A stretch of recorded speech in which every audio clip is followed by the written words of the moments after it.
The notification arrived on a Friday afternoon, delivered by certified mail with the kind of official weight that makes your stomach drop. $23,000 in accumulated violations for infractions I'd never heard of on a property I'd maintained perfectly for 8 years. The letterhead read, Maple Ridge Estates Community Association, and it was signed by Patricia Holbrook, board president, with the kind of flowing signature that screams, I take myself very seriously. I'm standing in my garage, oil-stained work clothes and calloused hands testament to 15 years as an automotive technician, staring at legal documents that might as well have been written in hieroglyphics.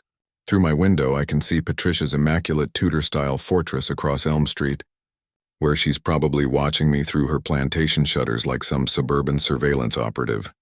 My first thought was simple.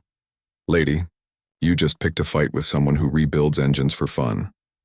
What would you do if someone tried to fine you into bankruptcy over violations you never committed? Share your HOA nightmare stories below, because I guarantee this tale of neighborhood warfare will leave you questioning everything you thought you knew about community associations. My name is Marcus Rivera, and 8 years ago, I thought I'd bought my piece of the American dream in Maple Ridge Estates. Turns out I'd walked straight into a carefully orchestrated scam that would make organized crime look ethical by comparison. The setup, paradise with a price tag back in 2016, fresh from my automotive certification and armed with savings from years of overtime, I purchased 1247 Oak Harbor Drive using an FHA loan. The 1990s colonial sat on 3/4 of an acre, in what the realtor described as an exclusive community with strong property values. The mature oak trees, winding streets, and pristine common areas looked like something from a magazine. I'm a single father to my 12-year-old son, Tyler, whose autism means our home environment needs to be predictable and calm. After my ex-wife decided parenting was too complicated, this house became our sanctuary. I converted the basement into Tyler's sensory space, built raised garden beds where he could grow vegetables, and created the stability he desperately needed. The neighborhood seemed perfect. Quiet streets where Tyler could ride his bike safely, concerned neighbors who waved hello, and an HOA that promised to maintain community standards while staying out of residents' personal business. The monthly fees seemed reasonable at $180, especially considering the amenities, a community pool, tennis court, and playground that Tyler loved. Then I met Patricia Holbrook, and everything changed. Enter the dragon. Patricia's rise to power. Patricia moved to Maple Ridge 5 years ago, arriving in a gleaming Mercedes SUV with the kind of confidence that comes from inheriting wealth and confusing privilege with intelligence. She's 48, impeccably dressed, and carries herself like someone accustomed to getting her way through sheer force of entitlement. Her husband, Richard, isn't just some background character. He owns Holbrook Development, the construction company that built 60% of Maple Ridge's newer section. This detail becomes crucial later, but for now, just remember that conflicts of interest are Patricia's specialty. Within 18 months of moving in, Patricia had orchestrated a hostile takeover of the HOA board. She convinced frustrated residents that the previous leadership was too lenient, promising stricter enforcement of community standards and higher property values. What she didn't mention was her plan to transform voluntary guidelines into mandatory regulations that would line her family's pockets. The first sign of trouble came during Tyler's 11th birthday party. Nothing excessive, just a backyard barbecue with friends from his special needs support group. Music at a reasonable volume and activities that ended by 8 p.m. Tyler had been planning it for months, designing superhero decorations and practicing social interactions that don't come naturally to him. Patricia appeared at our fence line like a ghost materializing from suburban hell, clipboard in hand and disapproval radiating from her perfectly styled hair to her designer sandals. The crunch of mulch under her feet announced her approach with all the subtlety of an air raid siren. This gathering violates community noise ordinances, she declared, not bothering with pleasantries. I'll need to see your event permit. I looked at my property, then at the children playing quietly in my backyard, then back at her. Ma'am, this is my son's birthday party on my private property. I don't need a permit for that. Her smile could have frozen molten steel. We'll see about that, Mr. Rivera. That was 2 years ago. What followed was a masterclass in psychological terrorism disguised as community management.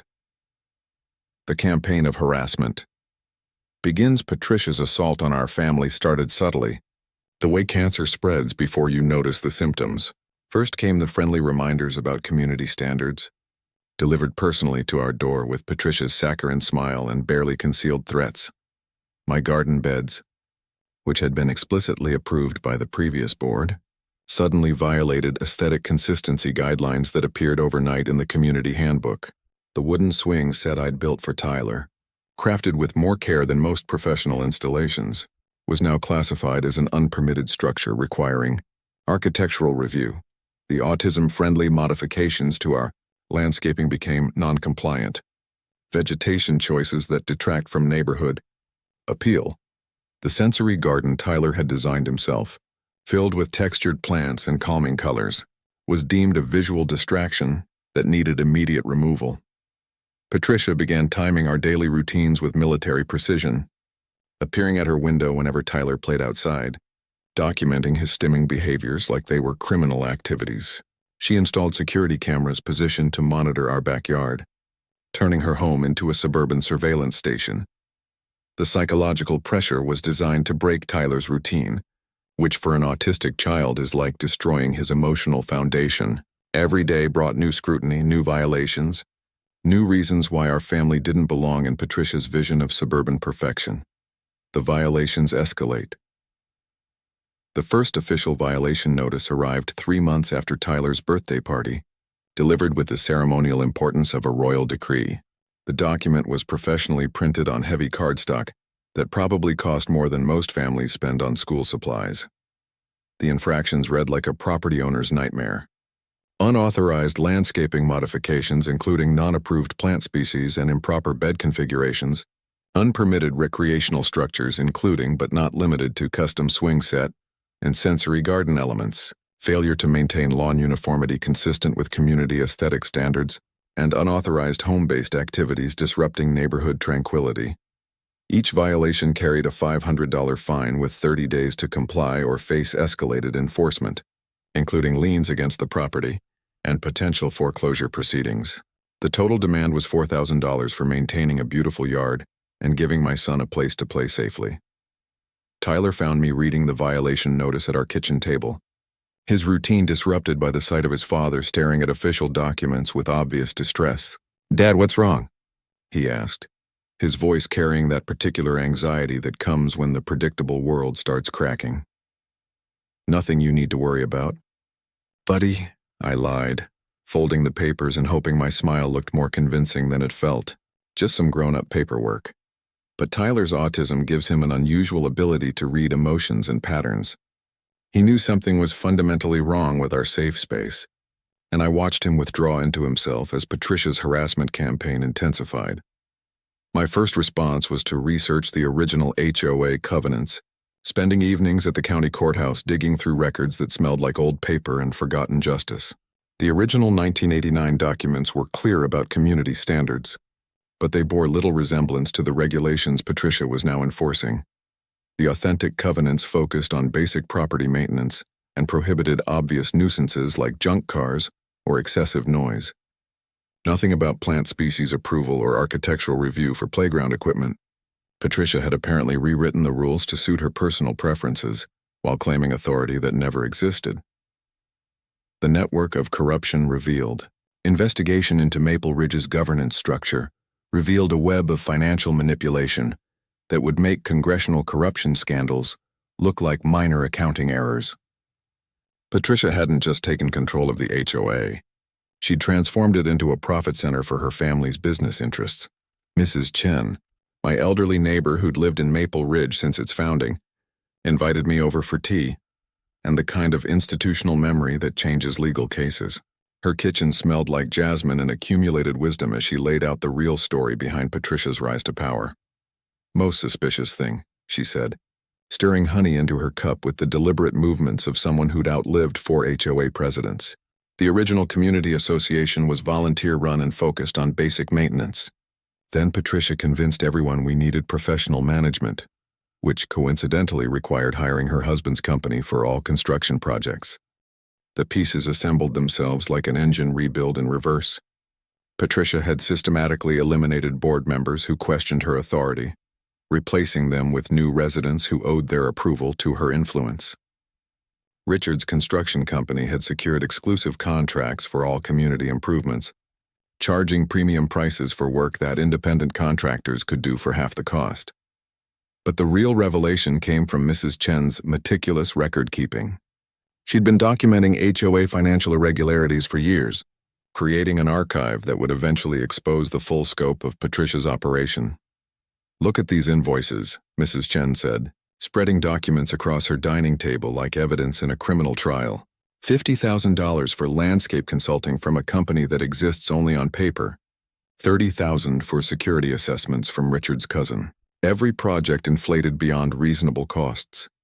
The beautiful irony was that Patricia's obsessive documentation of my alleged violations was creating a paper trail of her own harassment campaign.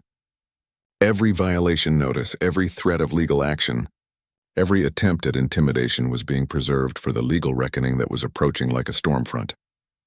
The retaliation campaign, Patricia's response to my courthouse visits, was swift and vicious. Within a week, I received a cease and desist letter from Morrison & Associates, the kind of law firm that advertises on bus benches and bills by the intimidation hour. The letter was a masterpiece of legal theater. 4 pages of legalese demanding I stop harassing HOA officials and interfering with community management. The accusation was breathtaking in its dishonesty. Patricia claimed my research into public records constituted stalking, while my questions about HOA finances were characterized as disruptive, behavior threatening community stability. She wanted to criminalize basic transparency while hiding behind legal letterhead. But Patricia's escalation revealed her tactical weakness. By hiring expensive lawyers to stop a resident from reading public documents, she'd exposed the desperation behind her confident facade. People don't lawyer up over legitimate community management. They lawyer up when they're hiding something. My response came from Jennifer Walsh, a local attorney who specialized in municipal law and had a reputation for dismantling petty tyrants. Jennifer took one look at Patricia's legal threats and actually laughed. The kind of reaction that expensive intimidation tactics aren't supposed to inspire. "Marcus," she said, her office filled with law books and the accumulated wisdom of 20 years fighting corruption. "This woman just handed us a harassment case with a bow on top. Trying to prevent residents from accessing public records is a civil rights violation." Jennifer's counter-response was surgical precision wrapped in legal courtesy. 3 paragraphs citing transparency laws, residents' rights, and a gentle reminder that attempting to silence legitimate questions about HOA governance could constitute abuse of process. She also included helpful information about criminal penalties for elected officials who misuse their authority. Patricia's reaction was predictably unhinged, but also strategically revealing. The surveillance state. What happened next transformed our quiet neighborhood into something resembling occupied territory. Patricia installed additional security cameras, ostensibly for community safety, but positioned to monitor our family's daily activities. She began conducting property compliance inspections that coincidentally occurred during Tyler's outdoor playtime. The harassment escalated to include Tyler's school routine. Patricia would position herself at the corner bus stop, clipboard-ready, documenting times when Tyler exhibited autism-related behavior she could later characterize as disruptive to community standards. Watching a grown woman target a child with disabilities filled me with a rage that made military deployment seem peaceful. By comparison, Tyler started having meltdowns when the school bus approached our neighborhood, his autism-enhanced pattern recognition, identifying Patricia's presence as a threat to his safety.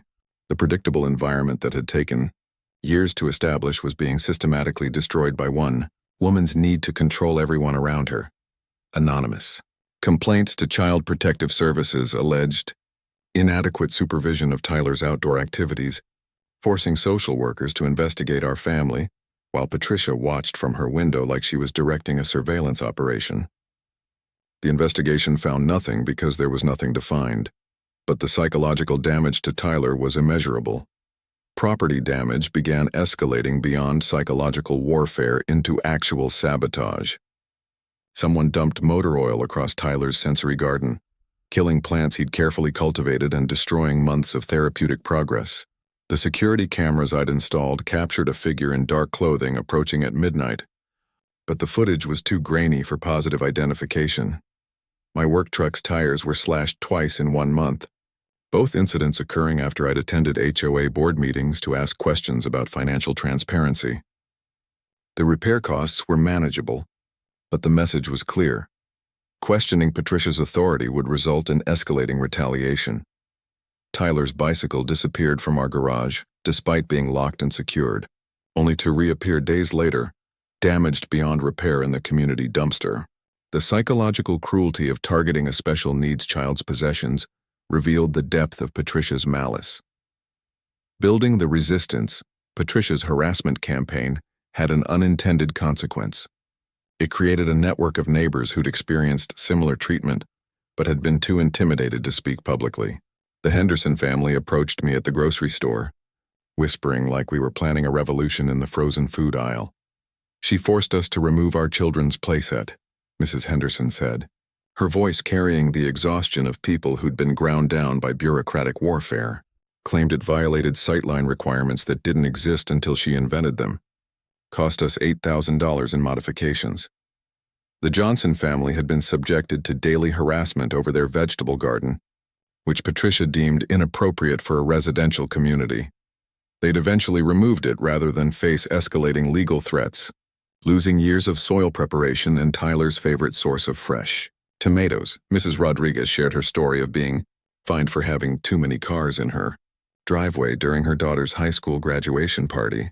The definition of too many apparently meant more than 2 vehicles, a standard that would have made most family gatherings impossible. But the most disturbing pattern was Patricia's targeting of families with special circumstances.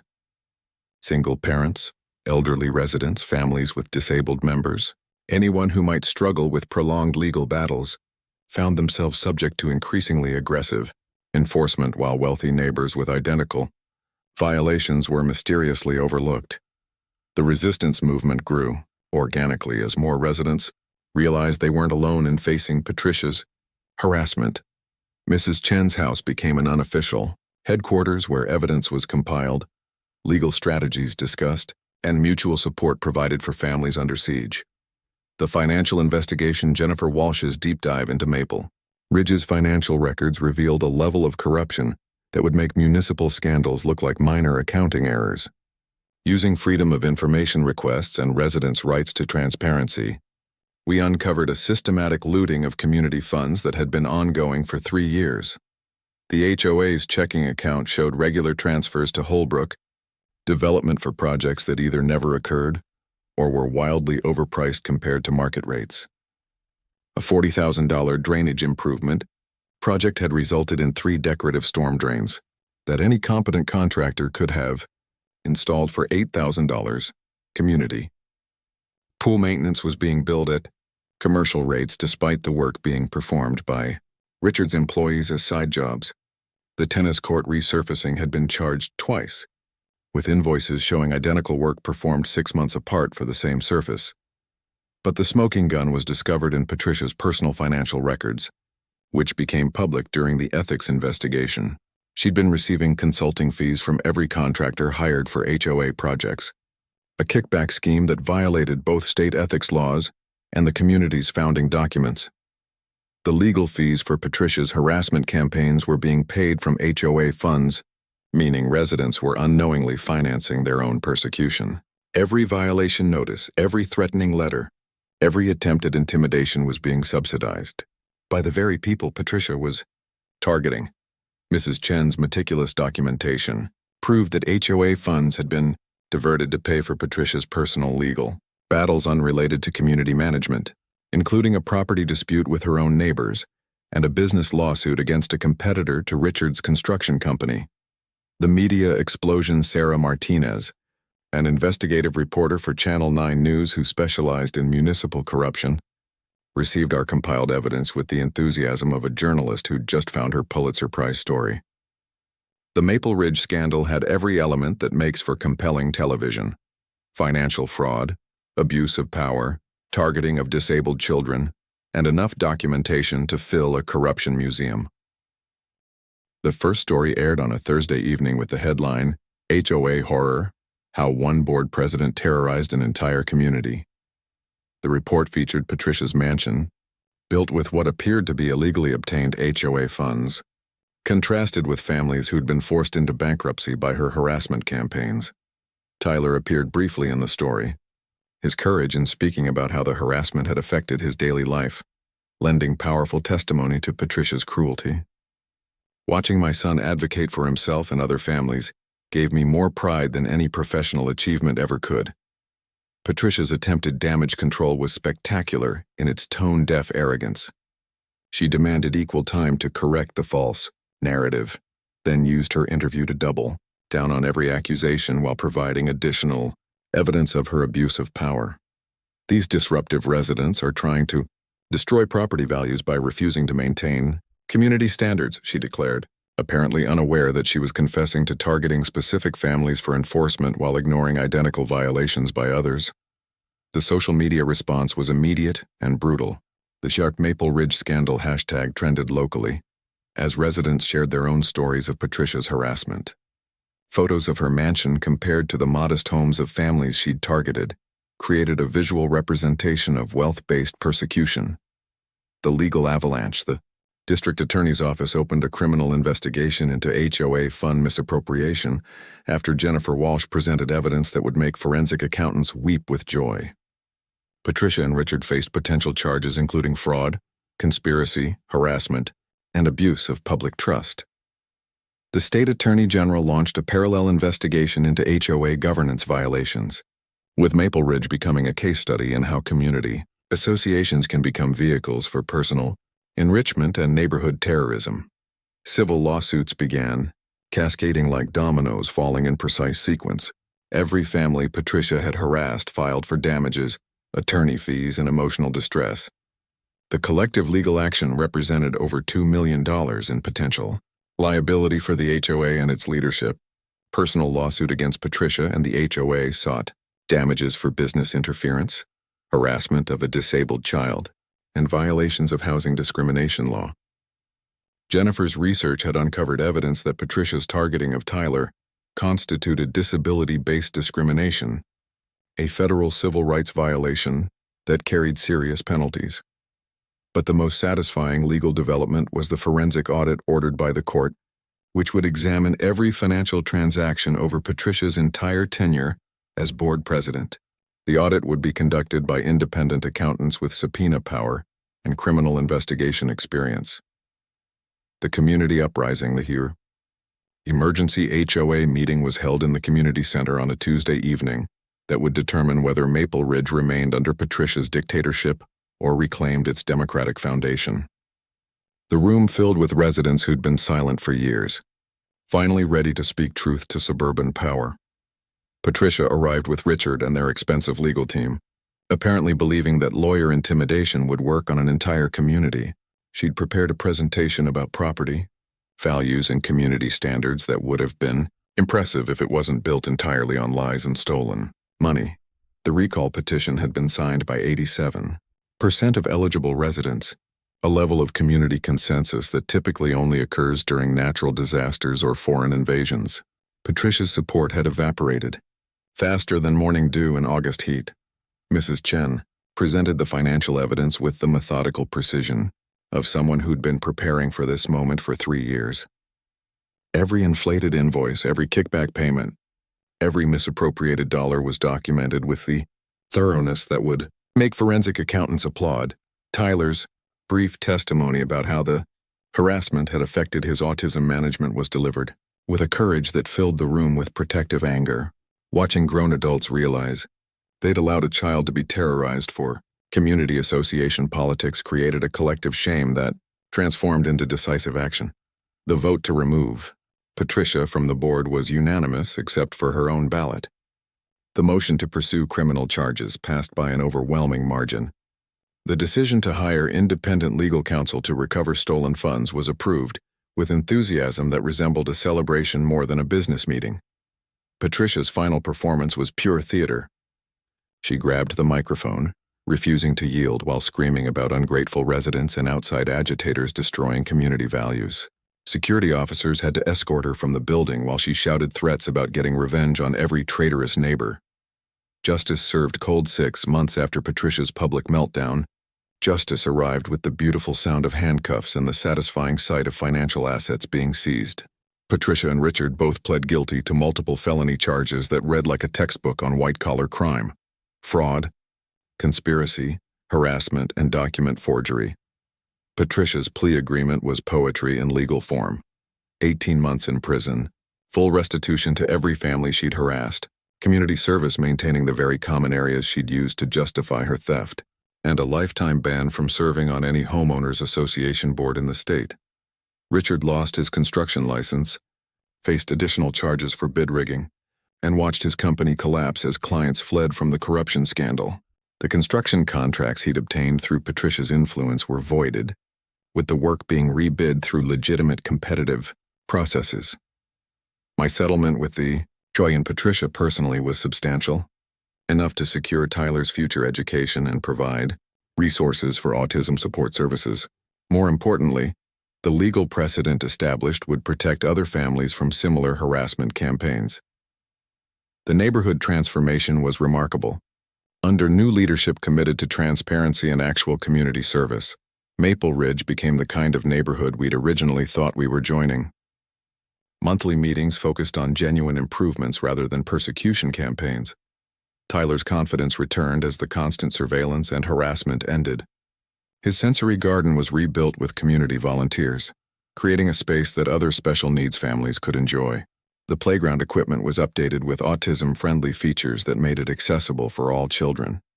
Mrs. Chen was elected as the new HOA president, bringing decades of institutional memory and a commitment to preventing future corruption. Her first act was establishing financial transparency requirements that would make Patricia's theft impossible to repeat. The ripple effects. Sarah Martinez's investigative series won state journalism awards and prompted legislative hearings on HOA governance reform. The resulting legislation, known as the Maple Ridge Accountability Act, requires independent audits, financial transparency, and resident protections that prevent future Patricia Holbrooks from terrorizing communities. Jennifer Walsh opened a practice specializing in HOA victim advocacy, using our legal template to liberate other neighborhoods from petty dictatorships. The consultation requests came from across the country as residents realized they didn't have to tolerate harassment disguised as community management. The Autism Community Center received a substantial donation from our settlement funds, enabling programs that help families navigate housing discrimination and advocacy training. Tyler volunteered as a peer mentor, helping other autistic children develop self-advocacy skills. But the most satisfying outcome was watching Tyler's confidence bloom into leadership. He testified at state legislative hearings about disability rights with the poise of someone who learned early that standing up to bullies protects everyone who can't fight themselves. Patricia's fate was exactly what justice should look like. Her mansion was seized to pay restitution. Her social standing evaporated and her influence disappeared like morning frost. Former friends avoided her at the grocery store, apparently realizing that association with known corruption isn't worth the social cost. The Maple Ridge Community Garden now thrives where Patricia's surveillance cameras once monitored residents' daily lives. Tyler's raised beds produce vegetables for neighbors, creating connections based on mutual support rather than mutual suspicion. Lessons learned. The most important lesson from our ordeal is that bullies rely on isolation and intimidation to maintain power. Patricia's entire operation depended on keeping residents from communicating with each other, preventing the discovery that her harassment was systematic rather than personal. Documentation proved crucial in exposing the pattern of corruption and harassment. Mrs. Chen's meticulous record-keeping provided the evidence foundation that made criminal prosecution possible. Every violation notice, every threat, every financial irregularity became ammunition for justice. Legal representation specialized in housing and HOA law was essential. Jennifer Walsh's expertise made the difference between being another family ground down by legal intimidation and achieving complete victory over systematic corruption. Community organization transformed individual grievances into collective action that couldn't be ignored or suppressed. The resistance network that formed around shared experiences of harassment became the foundation for lasting reform. Media attention accelerated the legal process and prevented Patricia from controlling the narrative through expensive public relations campaigns. Sarah Martinez's investigative reporting created public pressure that made official action inevitable. Most importantly, standing up to neighborhood tyrants protects not just your own family but every vulnerable resident who might become their next target. Tyler's courage in speaking publicly about his experiences inspired other families to share their stories and seek justice. The new Maple Ridge today, Maple Ridge represents what American neighborhoods should aspire to become. Children play safely in streets where they once faced surveillance and harassment. Families invest in improvements without fear of arbitrary enforcement or financial retaliation. The Community Association focuses on genuine service rather than power accumulation. Monthly meetings address real issues like traffic safety, environmental protection, and inclusive recreation programs.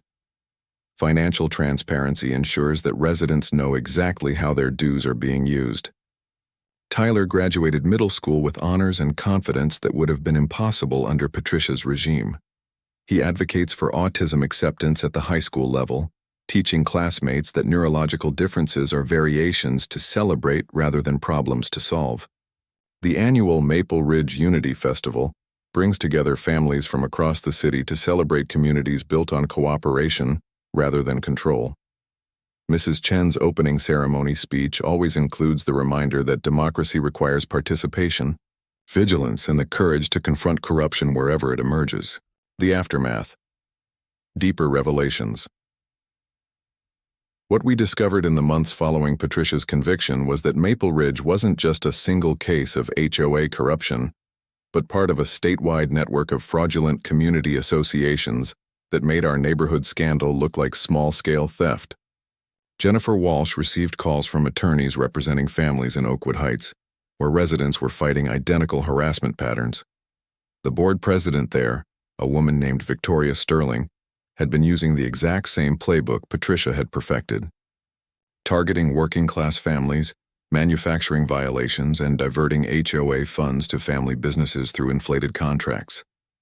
The connection became clear when we discovered that both Patricia and Victoria had attended the same community association leadership seminars hosted by a consulting firm called Suburban Management Solutions. The seminars, it turned out, were teaching HOA board members how to maximize extraction of fees and fines while avoiding legal accountability. Tyler's therapist, Dr. Amanda Foster, asked to study our case for her research on how community harassment affects neurodivergent children. Her findings were disturbing and enlightening. The systematic targeting Tyler experienced had triggered measurable trauma responses that could have caused permanent developmental setbacks. What Patricia did, Dr. Foster explained in her clinical but passionate voice, was essentially psychological warfare against a vulnerable child. The predictable environment that autistic children require for healthy development was deliberately disrupted as a weapon against your family. Her research led to a groundbreaking paper titled Community-Based Harassment as Disability Discrimination, which became required reading in family law programs nationwide. The paper documented how HOA harassment campaigns specifically target families with disabilities, using their additional vulnerabilities as leverage for compliance. The federal investigation. The FBI's white-collar crime unit opened a federal investigation after Jennifer Walsh presented evidence that Patricia's corruption extended across state lines. The Suburban Management Solutions consulting firm had been operating in 12 states, teaching HOA board members how to exploit legal loopholes for personal enrichment. Special Agent Rebecca Torres, a 20-year veteran of financial crime investigations, described our case as a textbook example of organized fraud disguised as community management. The investigation revealed that Patricia had been receiving kickbacks not just from Richard's construction company, but from a network of contractors who paid for access to exclusive HOA contracts. The federal investigation uncovered something even more disturbing: a private messaging group where HOA board presidents shared strategies for targeting specific demographics of residents. The messages revealed systematic bias against single parents, elderly residents, families with disabilities, and minorities. One message from Patricia read, "Single fathers are usually too busy to fight back effectively. Target their kids' activities first, forces them to choose between legal battles and family stability." The calculated cruelty was breathtaking in its cynicism. Another message thread discussed tactics for driving out elderly residents whose medical needs might affect property values. Create multiple minor violations that require physical labor to resolve. They either pay contractors or move somewhere more manageable. Agent Torres described the messaging group as a conspiracy to violate civil rights through coordinated harassment campaigns.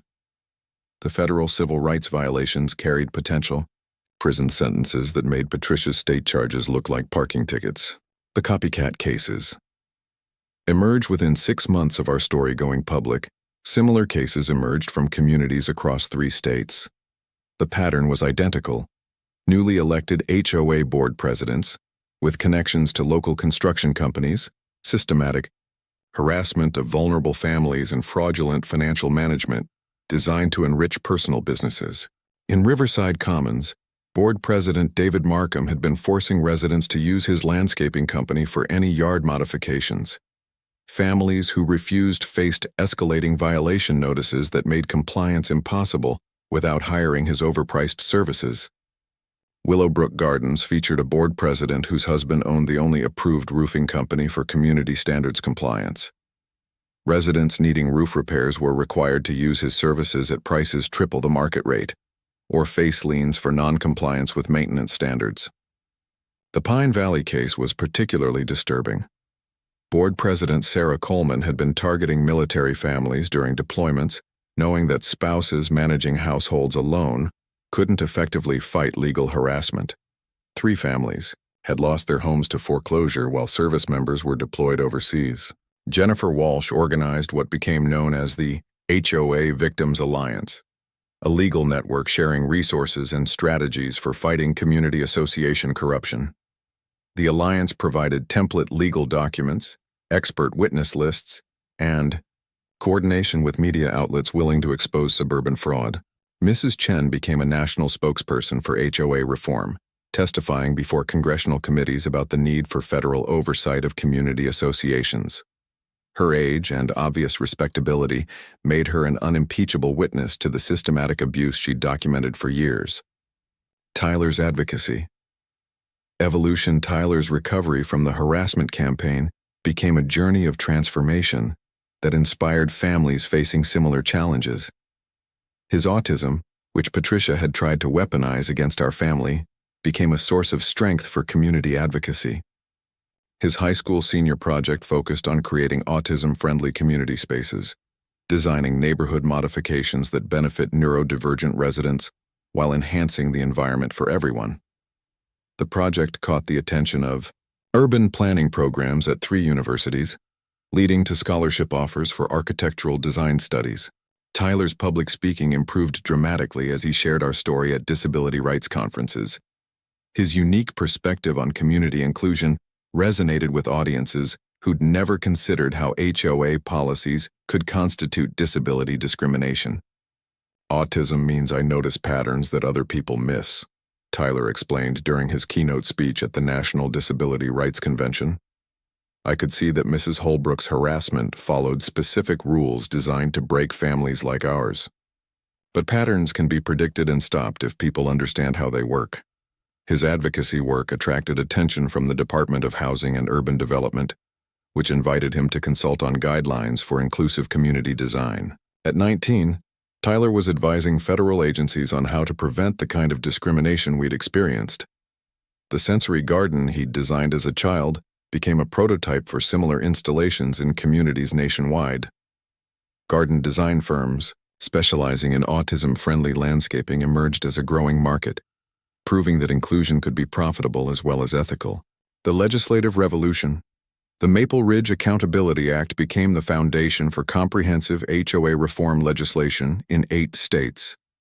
The law required independent audits, financial transparency, and resident protections that effectively ended the business model Patricia had been using to exploit community associations.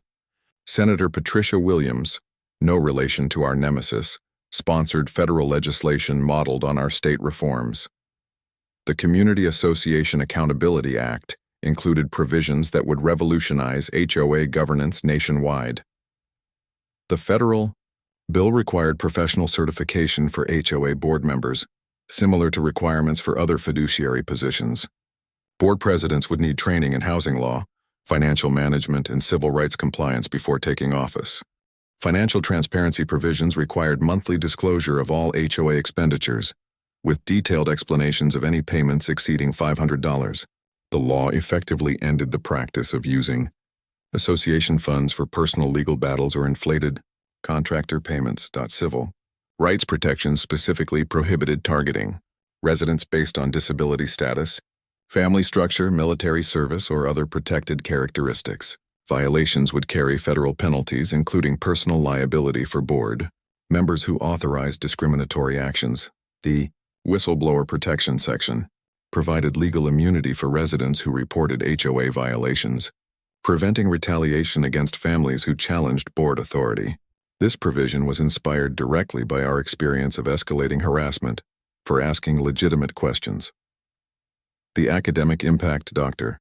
Foster's research on community-based disability discrimination spawned an entire academic field studying how local governance affects vulnerable populations. Universities began offering courses on HOA law, community psychology, and suburban political structures. The Harvard Law Review published a comprehensive analysis of our case titled Private Governance and Constitutional Rights: When Community Associations Become Instruments of Oppression. The article argued that HOAs with governmental powers should be subject to constitutional constraints on their authority. Business schools added case studies on HOA financial fraud to their ethics curricula. Patricia's systematic looting of community funds became a textbook example of how fiduciary responsibility can be corrupted for personal gain. Social work programs incorporated community advocacy training based on our organizing strategies.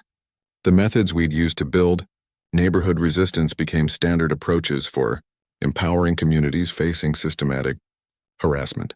Tyler's autism advocacy work influenced special education policy development in several states. His insights into how environmental stressors affect neurodivergent development contributed to inclusive design standards for educational facilities. The personal cost of victory, while justice ultimately prevailed, the emotional toll on our family was substantial and long-lasting. Tyler's trauma responses required years of specialized therapy to fully resolve. The hypervigilance he'd developed during Patricia's surveillance campaign took months to fade. My own recovery involved processing anger and helplessness that had accumulated during 18 months of systematic harassment. The stress had affected my work performance, strained relationships with extended family who didn't understand the situation, and created financial pressures that persisted long after legal victory. The community relationships damaged by Patricia's divide-and-conquer tactics required deliberate rebuilding.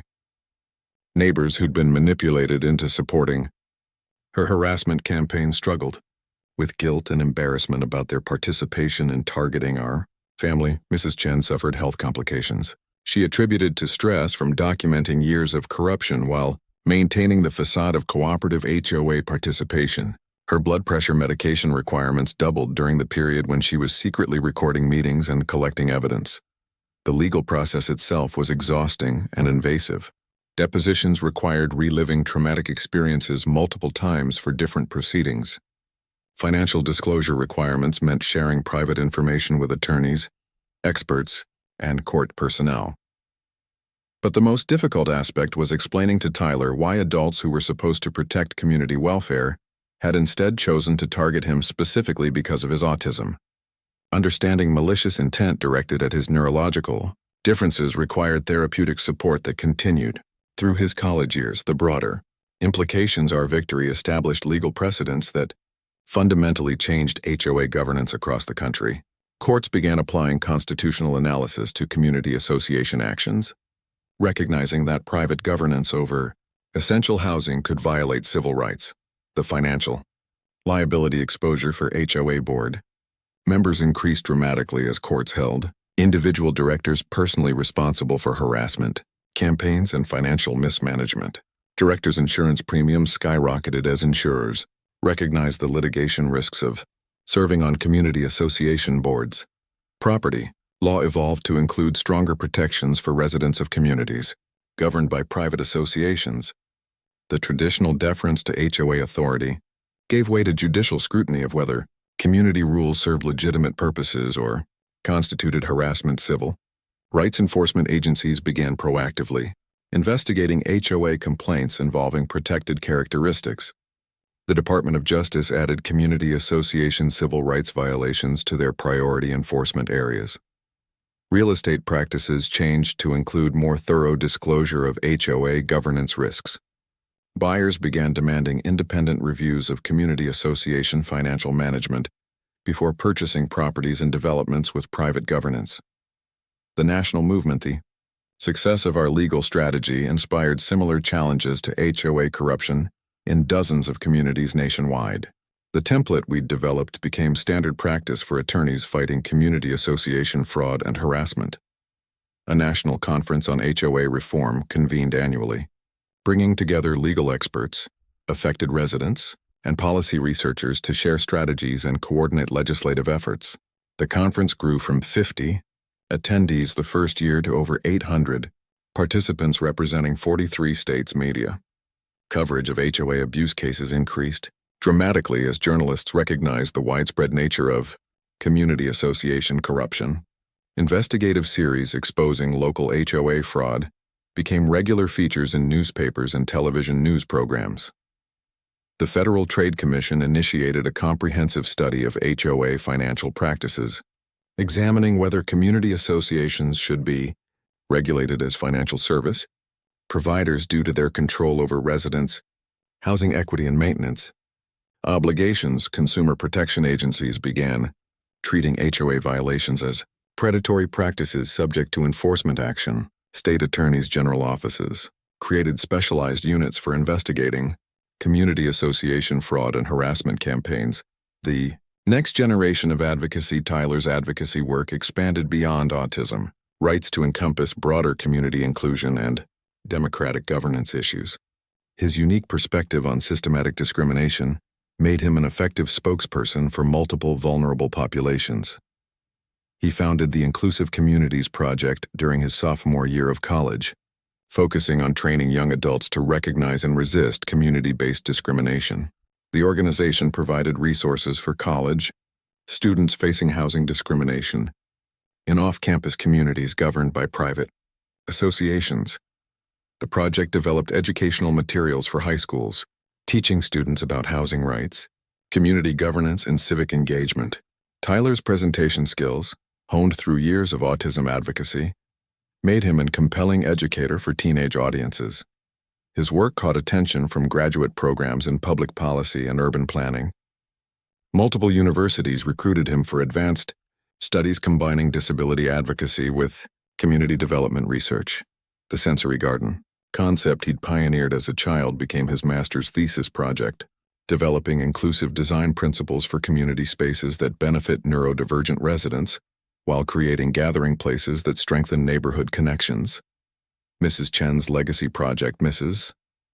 Chen used her newfound national prominence to establish the Community Governance Documentation Project, training residents nationwide to maintain records of HOA board actions and financial management. Her meticulous documentation methods became standard practice for protecting communities from corruption. The project developed software tools for organizing and preserving evidence of HOA misconduct, making it easier for residents to compile comprehensive cases against abusive board leadership. The tools were distributed free to families facing harassment campaigns. Her workshops on defeating suburban dictators through paperwork became popular presentations at community activism conferences. The combination of her grandmother wisdom and systematic approach to evidence collection appealed to audiences across demographic boundaries. The documentation standards she'd developed were adopted by several states as requirements for HOA record keeping, ensuring that community association actions would be preserved for transparency and accountability purposes. The economic transformation, the legal precedents established through our case created a new industry of HOA compliance consulting, as community associations scrambled to avoid the liability exposure that had destroyed Patricia's operation. Legitimate management companies experienced increased demand as boards sought professional oversight, property, values in communities with reformed governance structures increased more rapidly than those still operating under old-style HOA management. Buyers actively sought neighborhoods with transparent, accountable community leadership. Insurance companies developed specialized coverage for residents facing HOA harassment, recognizing that legal defense costs could be significant even for families who ultimately prevailed in their cases.